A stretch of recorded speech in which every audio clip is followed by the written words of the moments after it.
Good day, everyone. This is Engineer Nelson Junior Gunya, a Master's of Engineering in Civil Engineering at Central Mindanao University. Today, I will be discussing to you the introduction to hydraulic structures. So, what are hydraulic structures? A hydraulic structure is a structure submerged or partially submerged in any body of water, which disrupts the natural flow of water. They can be used to divert, disrupt, or completely stop the flow. An example would be a dam, which slows the normal flow rate of the river in order to power turbines. They can be built in rivers, sea, or any body of water where there is a need for a change in the natural flow of water. So, in central Mindanao, we have one dam uh, in Maramag, which is the Pulangi River Dam, which is used in power generation, no, or the hydro power plant. So hydraulic structures are classified in accordance to conveyance, regulation, measuring, and energy dissipation. So conveyance means designed to pass a specified discharge safely from one location to another. Then regulation means to control flow by inducing required water levels or discharges. Then measuring enable discharges to be determined from measured water levels. And lastly, energy dissipation, which causes excess flow energy to be expended safely. Then, hydraulic structures are also classified by function. So first is uh, uh, hydraulic structures are classified as storage structures, which its purpose is to store water. And some of these examples are dams and tanks. Second is flow control structures, which are to regulate the quantity and pass excess flow. And examples of these structures are spillways, outlets, gates, and valves. The next is the flow measurement structures, which are determined which are to determine discharge. And examples of these structures are weirs, orifices, and flumes. Then we also have diversion structures, which are used to divert main course of water. And examples of these structures are cofferdams, weirs, canal headworks, and intake works. Next is or are conveyance structures, which are used to guide flow from one location to another. And some of the examples of these structures are open channel, canals, pipelines, and sewers. The next is energy dissipation structures, wherein these structures are used to prevent erosion and structural damage.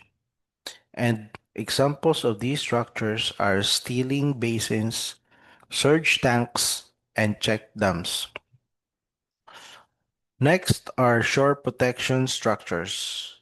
These structures are used to protect banks, and some of these examples are dikes, jetties, revetments, and groins. Next are river training structures, and the purpose of these structures are to maintain river channel and water transportation.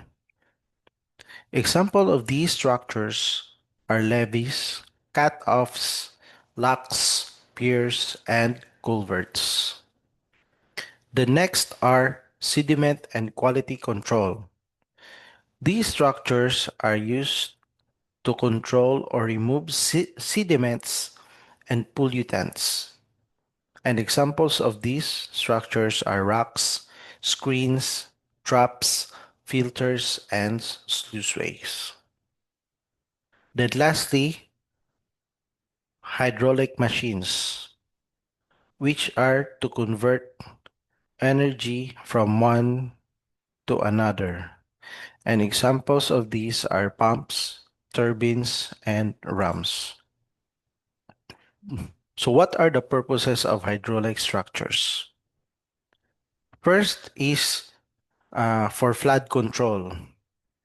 So as we all know, flooding is a geophysical hazard that causes massive destruction and loss of lives, farmlands, crops, roads, and houses. Flood control is a measure taken to reduce the damaging effects of flood waters. And flood control structures include dike embankment, levee, spur dikes and revetments, ground seal and small dams, sluiceway and conduits, diversion or cut-off channel, and retarding basin. So what are the example of these dikes or levees or embankments? So this photograph is a picture of one of our projects, and this project is located in Taguluan, Misamis Oriental. The name of this project is the Flood Risk Management Project for Taguluan River Basin, which is funded by the Japan International Cooperation Agency, or the JICA.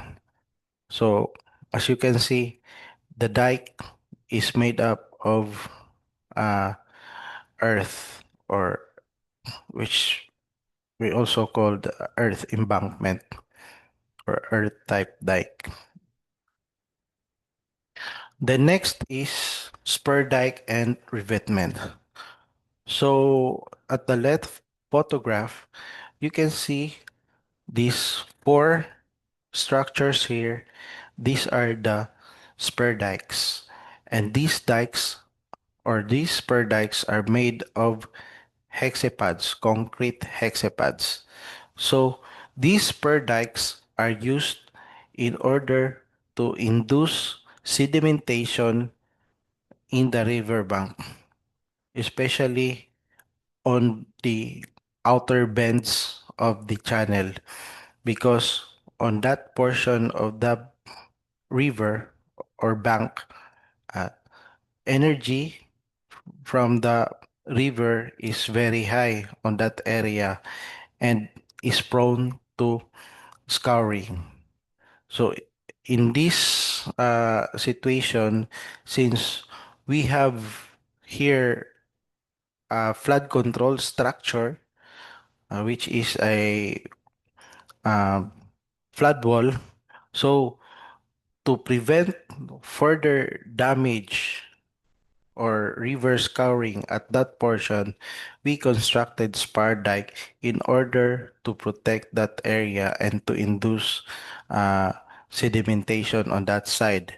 And eventually, because of these spar dikes and this sedimentation, the river flow or the river channel will gradually move into the right side of the river bank. So next is ground seal and small dams. So these dams are called sabo dams. These projects are also funded by JICA. The one on the left is located in Camiguin, and on the right is in Lawag, Ilocos Norte. So Sabo dams are structures used to, as from the name itself, which is meaning sediment collector. Uh, So these structures will prevent sediment or debris uh, from uh, from damaging the downstream portion of this river. So sometimes if the river waters are very strong or huge, so these waters are seldom or oftentimes carrying big debris. So even very big rocks. So to prevent massive or disastrous damage from this debris, uh, we will construct a sabo dam to uh, to stop or regulate or lessen this debris flow. And also with this sabo dam, we will also lessen or minimize the velocity of the water. So next is sluiceway and conduits. This project is also at the JICA funded flood risk management project for Tagulwan River Basin. So on the left photograph, this is as you can see, there is a platform in there. So that flat platform uh, is the device used to operate the floodgates on the bottom or below that platform. So it is operated manually and needs a person uh, to operate the gate in times of flooding. So if there is a flood in the main river of the Tagolwan River, so the gates should be closed in order to prevent this uh, flood water from the riverside to enter the land side and will cause damage on the vegetation, the crops, and the residences in the area. So when the flood water subsides on the riverside, that's the time the gate will be open again so that uh, waters or flood waters from the land side will be flushed out into the river. Then on the right side of the slide, there is a sluiceway structure or a box culvert wherein there is a special technology or materials used in this structure. The the material or the technology used in this structure is called a flexible joint. This material or this flexible joint will uh, will make the structure flexible, and whenever there are ground shaking or earthquake, it will let the structure to move freely or to be flexible or to be not rigid so that it will not damage the structure. So these materials are using rubber. Mm. The next is diversion or cut-off channel. So this flood control structure or these hydraulic structures are uh, used in order to divert or rechannel an existing body of water. So in this case, this is also from the project in Tagolwan. So this is supposed to be an old creek channel, and on the original design, it's supposed to have also as sluiceway gate on this portion. But during formulation of the design, there were certain concerns that uh, in the event of flooding, there might be no one to come to this area to operate or to close and open the sluiceway gates, or uh, it might be someone will come, but it will be already be too late because of the distance from this from the area to the barangay or the LGU is very also far. So response to close the gate might take time, and flood may already be entering or be damaging the area. So redesign was made, and a diversion channel is was constructed. Mm. This channel was constructed with the use of a geotextile material called Sunfield mattress. So these geotextile materials will be uh, injected or inserted with sand, and it will uh, become a slope or bank protection, and will prevent erosion or scouring of the bank.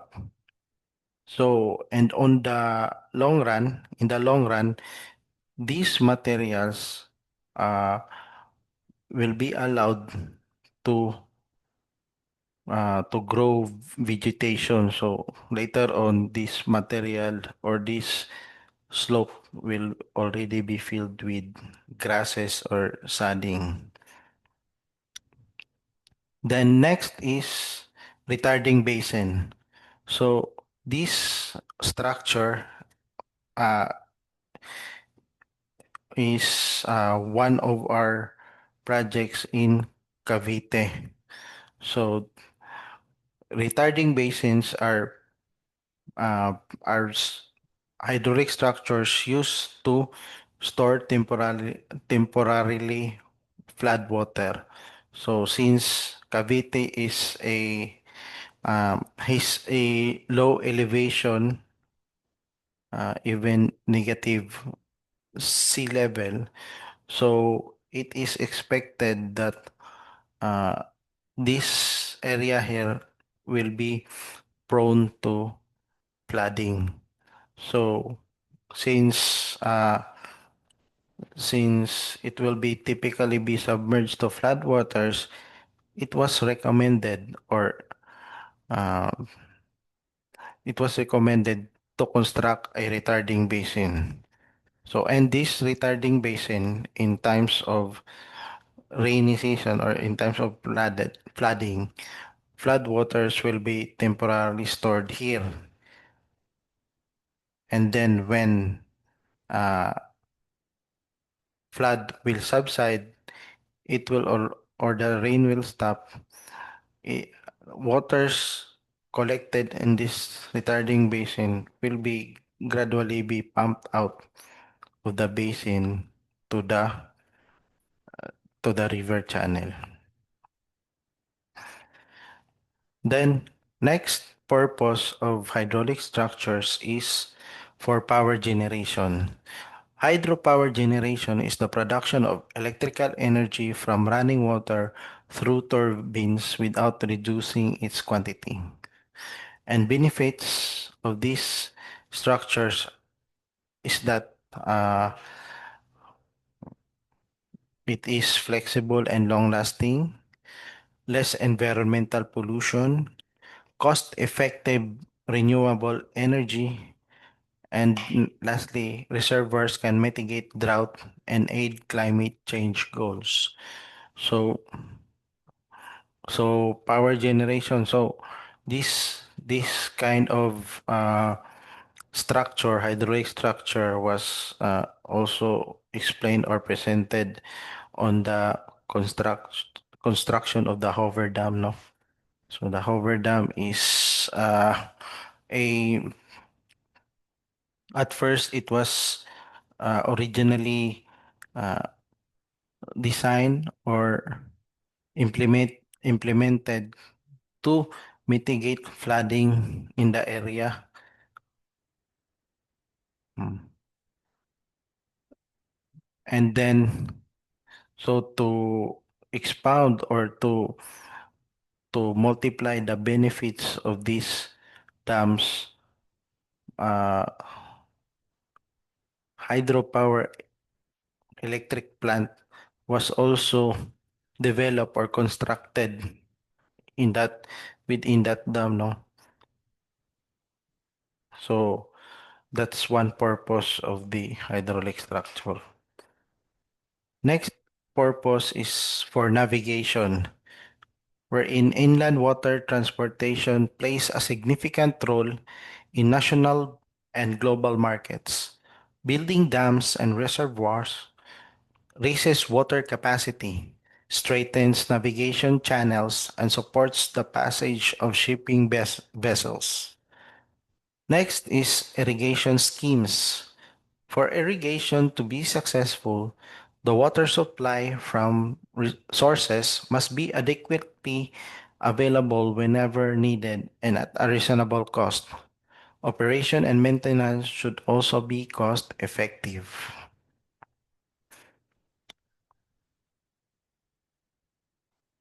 So, next is for municipal and industrial water supply.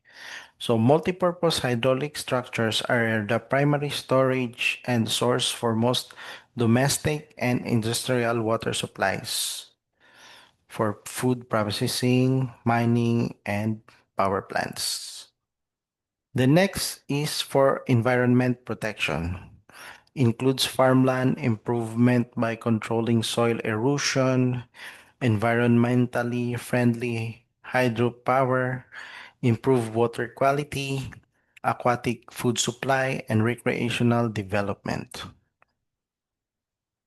Then last purpose is for recreation and other purposes.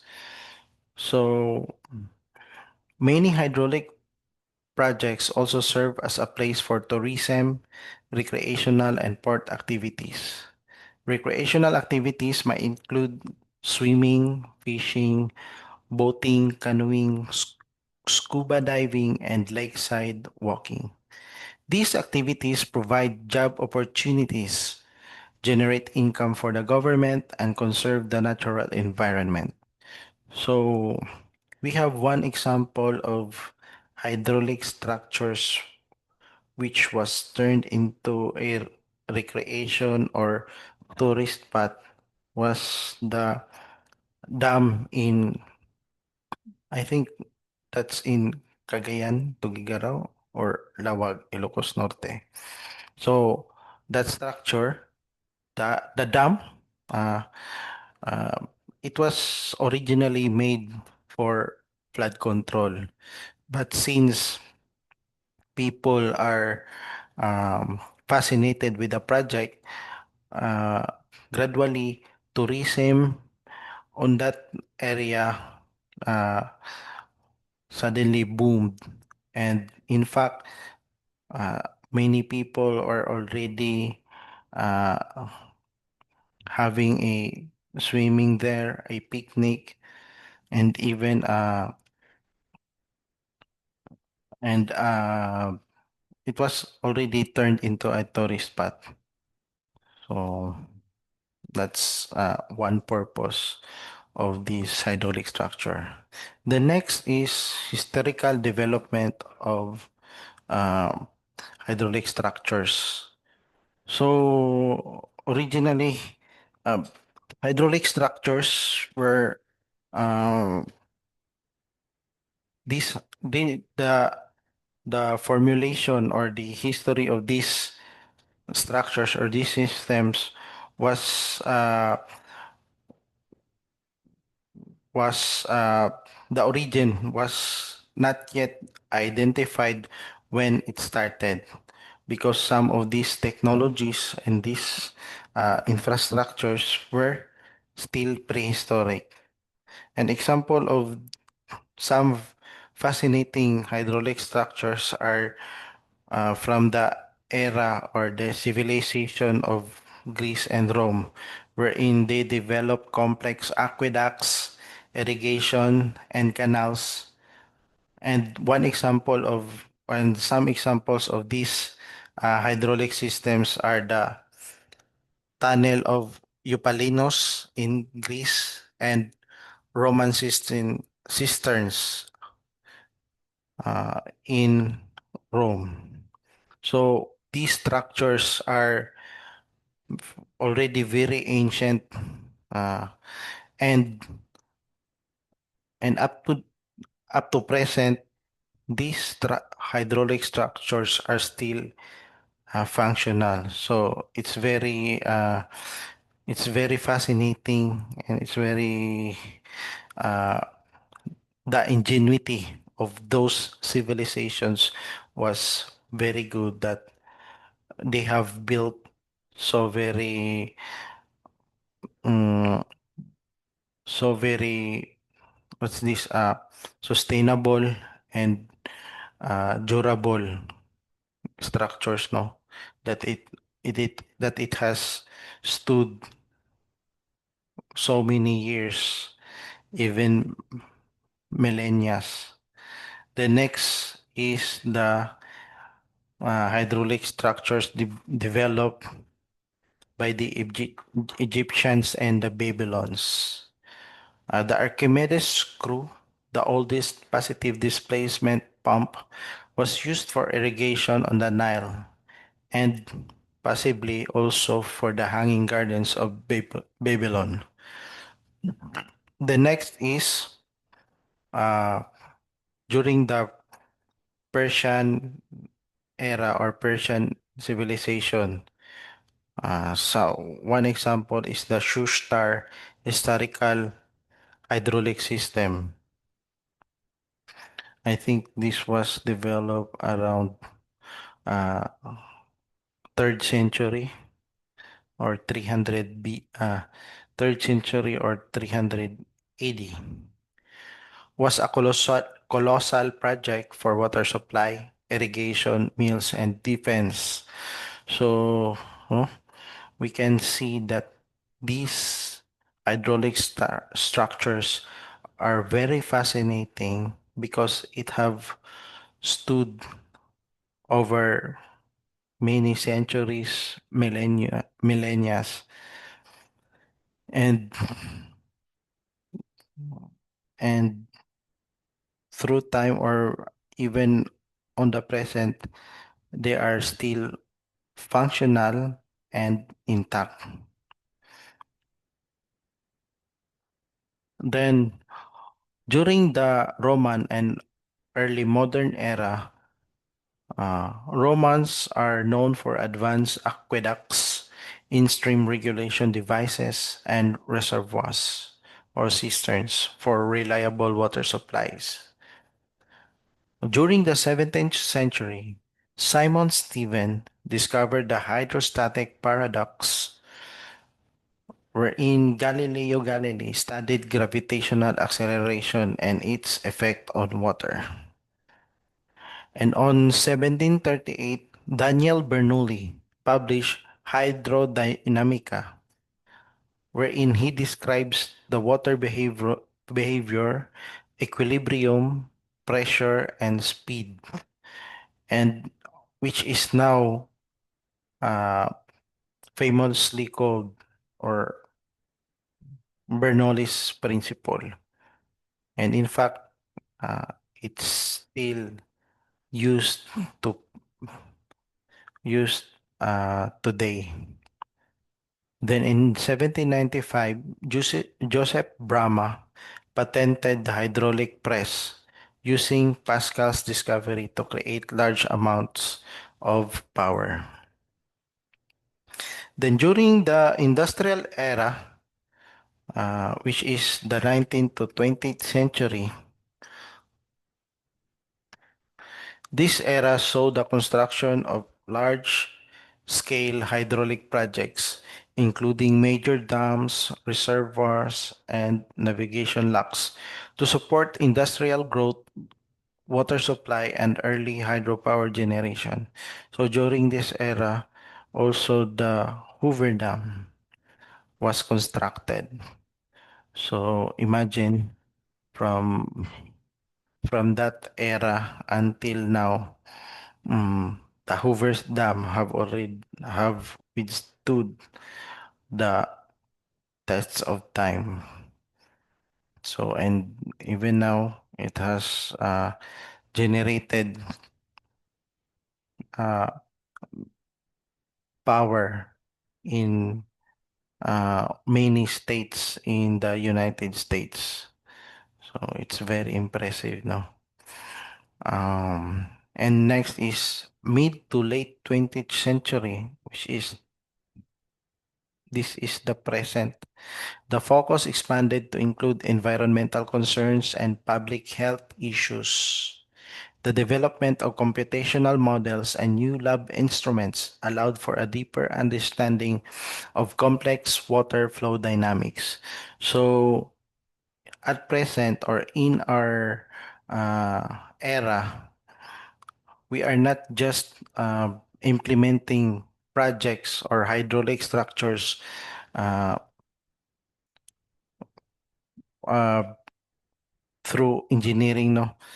So we are also adding or making a holistic approach on constructing or making a project. So this approach will already include the socio-economic aspect or impact, how it how the project impacts the community socially and economically. Also, uh, environmental impacts is also put into consideration when when constructing or implementing a certain hydraulic structure project, and also public health issues. So usually projects nowadays are very holistic, no? It's not just in our setting of the implementing of projects in the Unified Project Management Office. Uh, we are on our master plan feasibility studies, and even during the detailed engineering and design, we are not just only formulating or designing or planning to for the construction of these structures, no? We have also included in our detailed engineering design and master plan the non-structural measures, which includes the land zoning, land use zoning, uh, the social socio-economic impact, also the environmental impacts, and so and many more. So, so what are the modern trends in hydraulic structures? So one trend is the sustainability and eco-hydraulics. So there is an increasing emphasis on integrating environmental and ecological concerns in the design and operation of hydraulic structures. This marks a paradigm shift to mitigate ecological impacts historically associated with river regulation and storage. Examples of these are fish-friendly passageways or fish ladders, environmental flow releases, and habitat restoration. So, hydraulic structures should be sustainable and also ecological. The next trend is advanced materials and digital tech. Advanced materials use of high performance concrete, fiber reinforced polymers, and improved construction methods to enhance durability and reduce maintenance. One trend is also digital technologies, wherein uh, we already incorporate sensors, remote sensing, data analytics, and even AI, no, for real-time monitoring and predictive maintenance. The next is advanced modeling. So sophisticated sophisticated tools were already developed nowadays, such as HECRAS for one dimensional or 2D flow analysis and machine learning to enhance accuracy for factors like scour depth. So uh, nowadays, we technology is already very advanced that even in the design or the feasibility and formulation of master plan, we are already using or utilizing sophisticated tools, no, to develop and plan hydraulic structures. So, and also with the with the new innovations in construction and with the use of advanced materials, so we can now construct or create hydraulic structures to perform more effectively and efficiently. So the next is resilience and hybrid solutions. So climate resilience. Hydraulic structures are being designed or retrofitted to deal with increasing variability in water supply, more extreme floods or droughts, and sedimentation issues. And also,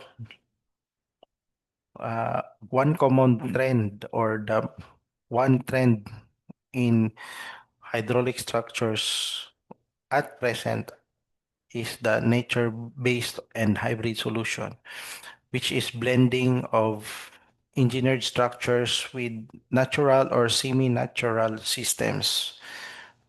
Example are wetlands or green infrastructures to achieve water management goals with added ecosystem services.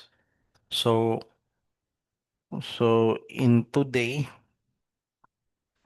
we're not just building structures, no, but we are also taking into consideration that these structures are climate resilient, especially with the very common issue nowadays, which is the climate change, global warming, which is causing uh, causing more more strong typhoons, extreme weather conditions, which which are the purpose of our hydraulic structures, no, to prevent flood. And so not just The structures we are now designing and constructing uh, are usually not just as to perform a single function, but also to perform to do several functions. Just like this one, no? Uh, they are also constructed or made to be nature based. So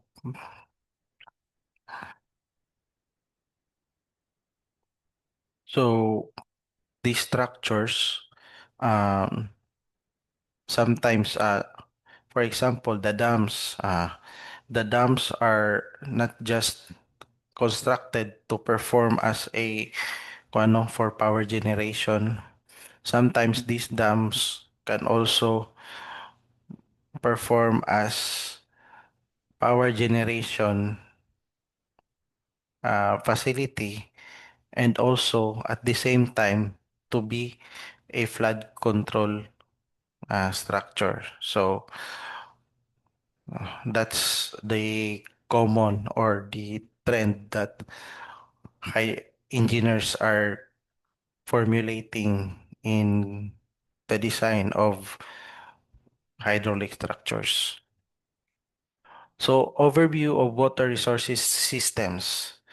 So an integrated assemblage of natural and engineered components that enable capturing, storing, conveying, diverting, distributing, and using water. So water resources systems are characterized by multiple interdependent components that produce multiple economic, environmental, ecological, and social impacts. The primary physical components include storage, diversion, and conveyance facility. So, as I have mentioned a while ago, no, so our hydraulic structures or these systems are formulated or implemented to perform not just one function, but also sometimes it can also perform multiple function.